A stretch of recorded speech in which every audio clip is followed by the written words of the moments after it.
জাফলং থেকে বালু বোঝাইকৃত ট্রাক দুর্ঘটনার কবলে ঢাকা সিলেট মহাসড়কের কাগজপুর ব্রিজ সংলগ্ন এলাকায় সেটি উদ্ধারের কার্যক্রম আমরা দেখানোর চেষ্টা করছি। মানুষের প্রাণহানির আশঙ্কা করা হয়েছিল, কিন্তু বর্তমানে কোনো মানুষের প্রাণহানির আশঙ্কা নাই আলহামদুলিল্লাহ। আমরা গাড়ির চালক এবং হেল্পারের বাড়ির সাথে কথা হওয়ার চেষ্টা করছি এবং স্থানীয় মানুষদের সাথে কথা হওয়ার চেষ্টা করছিলাম। সকালে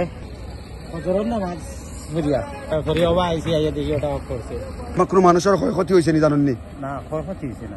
কাগজপুর আর রাস্তার ওপাশে দেখতাম পাইলাম পাগলফুল লেখা।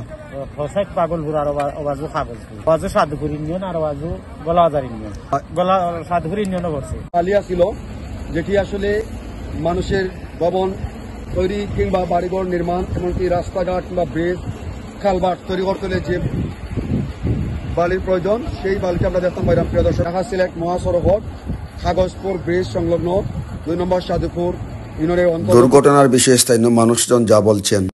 একটু আগে এদিকে আমি টিপলিয়া গেছিলাম, আমি একজন গাড়ি চালাই আমি এদিকে টিপলিয়া গেছি, তখন আমি দেখে গেছি মানে এই অবস্থায়। তারপরে আমি আবার এদিকটাই আবার এইদিকে বের করছি গলাবাজার দিকে, খাবার মেনে আইসা গাড়িটা উদ্ধার করার জন্য আজকে এরকম আমি জানি কোনো মানুষের ক্ষয়ক্ষতি হয় না, কোনো মানুষের কোনো ক্ষয়ক্ষতি হয় নাই জানাইছিলাম। এবং গাড়ির হেল্পার যে ভাই তাই জানাইছিলাম গভীর গর্ত থেকে তারে অনেকটাই রাস্তার পাশে কিন্তু নেওয়া হয়েছে এবং গাড়িতে আরো যে সমস্ত বালি রয়েছে সেই বালিগুলা কিন্তু আনলোডের কাজ চলছে রাস্তার পাশেই গর্তের মধ্যে। ক্যারেঙ্গর সাহায্যে গাড়িটার উদ্ধার কার্যক্রম চলে। প্রিয় দর্শকবৃন্দ,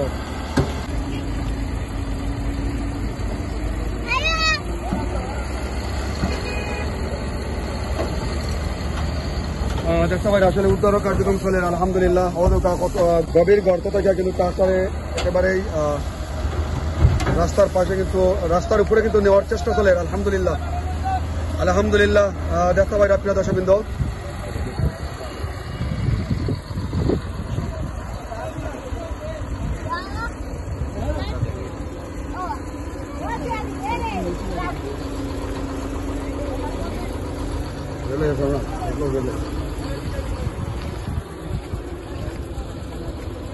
ইতিমধ্যে আমরা দেখতে পারলাম যে ঢাকা সিলেট মহাসড়ক উপরে আলহামদুলিল্লাহ দুর্ঘটনা কবলিত ট্রাক্টরে উদ্ধার করা হয়ে গেছে।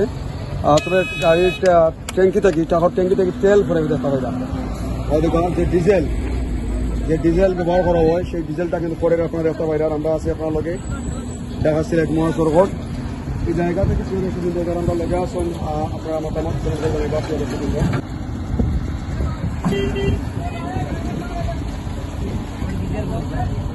ওই ট্রাকের চালক যেমনটা জানাইছিলাম যে একটা কাবার্ড ভ্যানের ধাক্কায় রাস্তা গাড়ি বালু বোঝাই ট্রাকটা কিন্তু রাস্তার পাশে প্রায় 30 ফুট নিচে খাদে পড়ে যায় এবং ট্রাকের যে হেল্পার যে ভাই তাই জানাইছেন যে একটা বড় বাসের ধাক্কায় গাড়িটা রাস্তার পাশে একেবারে উল্টে যায়, যেটা পরে গিয়ে কিন্তু বর্তমান পরিস্থিতি আপনারা দেখার চেষ্টা করছিলাম।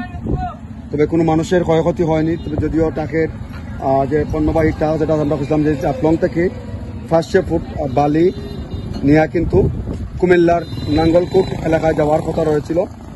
ট্রাকের চালক যিনি তার বাড়িও রয়েছে ঝিনাইদহ জেলায়। প্রিয় দর্শকবৃন্দ, আর ইতিমধ্যে রাস্তার পাশে অসংখ্য মানুষজন এলাকার মানুষজন বিষয় তাহলে একটু কথা হওয়ার চেষ্টা করবো।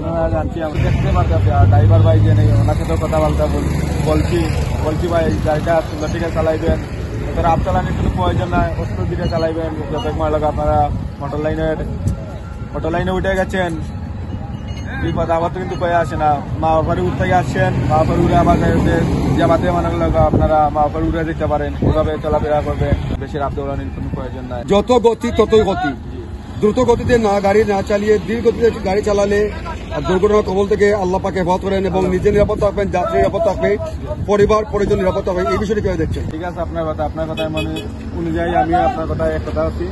কারণ যত গাড়ি যত রাপ কম চালাবেন তত আপনার জন্য ভালো। কারণ রাপ দৌড়ালে হয়তো ওই যে এখন যে পরিচিত হয়েছে দ্বিগুণ পরিচিত হইতে পারে, এখন যে পরিচিত হয়েছে দ্বিগুণ পরিচিতি হইতে পারে। যত কম স্পিডে চালাবেন তত আপনার ড্রাইভার হেল্পের জন্য ভালো।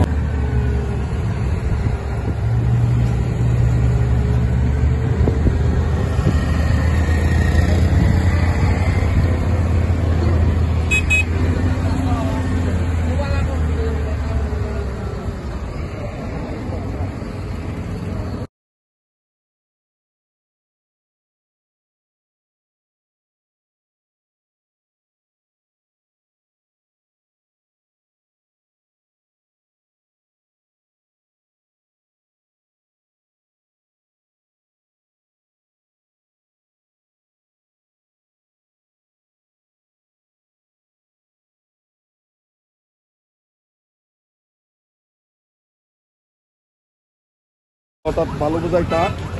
আর এই ট্রাকটার বর্তমান পরিস্থিতি আপনারা আমরা দেখেন ঢাকা সিলেট মহাসড়ক যে ওসমানীনগর উপজেলার 2 নম্বর সাদিপুর ইউনিয়ন কাগজপুর ব্রিজ সংলগ্ন ভাগলপুর নামক স্থানটা প্রিয় দর্শকবৃন্দ।